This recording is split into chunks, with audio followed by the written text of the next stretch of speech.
સુરતમાં 500 અને 200ની 63,872 નકલી નોટો પકડાઈ. મુંબઈથી આવતા 3 યુવાન ઝડપાયા. સુરતના નિયોલ ચેકપોસ્ટ ખાતે ફરી એકવાર નકલી નોટોના બંડલ ઝડપાયા છે. સારોલી પોલીસે મળેલી હકીકતના આધારે મુંબઈથી નકલી નોટોની ડિલિવરી આપવા આવેલા 3 યુવાન 500 અને 200ની 63,872 નોટોના 64 બંડલ સાથે ઝડપી પાડ્યા હતા. તેમને મુંબઈના વિલેપાર્લેમાં બંડલો આપી સુરત રેલવે સ્ટેશન ખાતે આપવાનું કહેનાર અહમદનગરના યુવાનને વોન્ટેડ જાહેર કરી વધુ કાર્યવાહી હાથ ધરી છે. મળતી માહિતી અનુસાર સારોલી પોલીસ મથકના કોન્સ્ટેબલ વિપુલસિંહ અને વિલેશને મળેલી બાતમીના આધારે સારોલી પોલીસ સ્ટેશન મથકના સર્વેલન્સ સ્ટાફે શનિવારે 14મી ડિસેમ્બર સાંજે નિયોલ ચેકપોસ્ટ પાસેથી ચાલતા સુરત તરફ આવતા 3 યુવાનો દત્તાત્રેય રોકડે, ગુલશન ગુગલે અને રાહુલ વિશ્વકર્માને અટકાવી તેમની ઝડપી લેતા તેમની પાસેથી 3 મોબાઈલ ફોન મળ્યા હતા. પોલીસે ત્રણેય પાસેની બેગની ઝડપી લેતા તેમાંથી 500ના દરની નોટોના 43 અને 200ના દરની નોટોના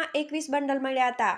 બેંકમાંથી અપાતા બંડલમાં જે રીતે પારદર્શક પ્લાસ્ટિક વીંટાળેલું હોય તે રીતે વીંટાળેલા પ્લાસ્ટિકમાંથી મળેલા બંડલોને પોલીસે ચકાસતા તેમાં ઉપર અને નીચે 500 અને 200 રૂપિયાની અસલી નોટ હતી, જ્યારે વચ્ચે મનોરંજન બેંક, બચ્ચા બેંક અને ચિલ્ડ્રન બેંક ઓફ ઇન્ડિયાની નોટ વ્યવસ્થિત રીતે મૂકેલી હતી. પોલીસે ₹500ની અસલી 86 નોટ, ₹200ની અસલી 42 નોટ, મનોરંજન બેંક, બચ્ચા બેંક અને ચિલ્ડ્રન બેંક ઓફ ઇન્ડિયાની 500ની 42,914 અને 200ની 20,958 નોટ કબજે કરી હતી. ત્રણેયની પૂછપરછ કરતા દત્તાત્રેય રોકડેએ જણાવ્યું હતું કે અહમદનગરના બુરડ ગામમાં રહેતા રાહુલ મહાદેવ કાલે અઠવાડિયા અગાઉ તેમનો સંપર્ક કરી સુરતમાં મોટી માર્કેટ આવેલી હોય ત્યાં ₹500 અને 200 રૂપિયાની અસલ નોટ ઉપર અને નીચે મૂકી વચ્ચે નકલી નોટોના બંડલ તૈયાર કરી તેને સુરત રેલવે સ્ટેશન ખાતે આપવા કહ્યું હતું. રાહુલે તેમને માર્કેટમાં મોટા વ્યવહારોમાં આ બંડલો ફરતા કરી સરખે હિસ્સે નફો આપવાનું પણ કહ્યું હતું અને ડિલિવરી પેટે ₹10,000 કમિશન આપવા કહ્યું હતું. તે શુક્રવારે રાત્રે ત્રણેયને મુંબઈના વિલેપાર્લે બસ સ્ટેશન ખાતે નોટોના બંડલો ભરેલી બેગો આપી ગયો હતો. ત્રણેય લક્ઝરી બસમાં સુરત આવ્યા હતા અને નિયોલ ચેકપોસ્ટ પહેલા ઉતરી ચાલતા સુરત તરફ આવતા હતા ત્યારે પોલીસે તેમને ઝડપી લીધા હતા. ગુલશન અગાઉ એક્સિસ બેંકમાં મેનેજર તરીકે નોકરી કરતો હતો. સારોલી પોલીસે ઝડપેલા 3 યુવાનો પૈકી હાલ જોગેશ્વરીમાં રહેતો મૂળ પુણેનો ગુલશન અજીત ગુગલે અગાઉ એક્સિસ બેંકમાં મેનેજર તરીકે નોકરી કરતો હતો. બેંકે તેને કોલકાતા ટ્રાન્સફર આપતા તેમણે નોકરી છોડી દીધી હતી અને હાલ તે બેકાર છે.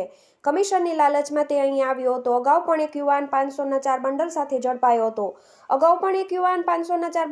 ઝડપાયો હતો. દિવાળી સમયે લોકોને ભોળવી નકલી નોટના બંડલ પધરાવી ઠગાઈ કરવા માટે ઉપર અને નીચે 500 રૂપિયાની અસલી નોટ મૂકી વચ્ચે મનોરંજન બેંક અને ચિલ્ડ્રન બેંક ઓફ ઇન્ડિયાની નોટ વ્યવસ્થિત મૂકી તેના 4 બંડલ તૈયાર કરી તેની ડિલિવરી કરવા જલગાંવથી સુરત આવેલા ફારૂક બિસ્મિલ્લાને સારોલી પોલીસે નિયોલ ચેકપોસ્ટ પાસેથી ઝડપી પાડ્યો હતો.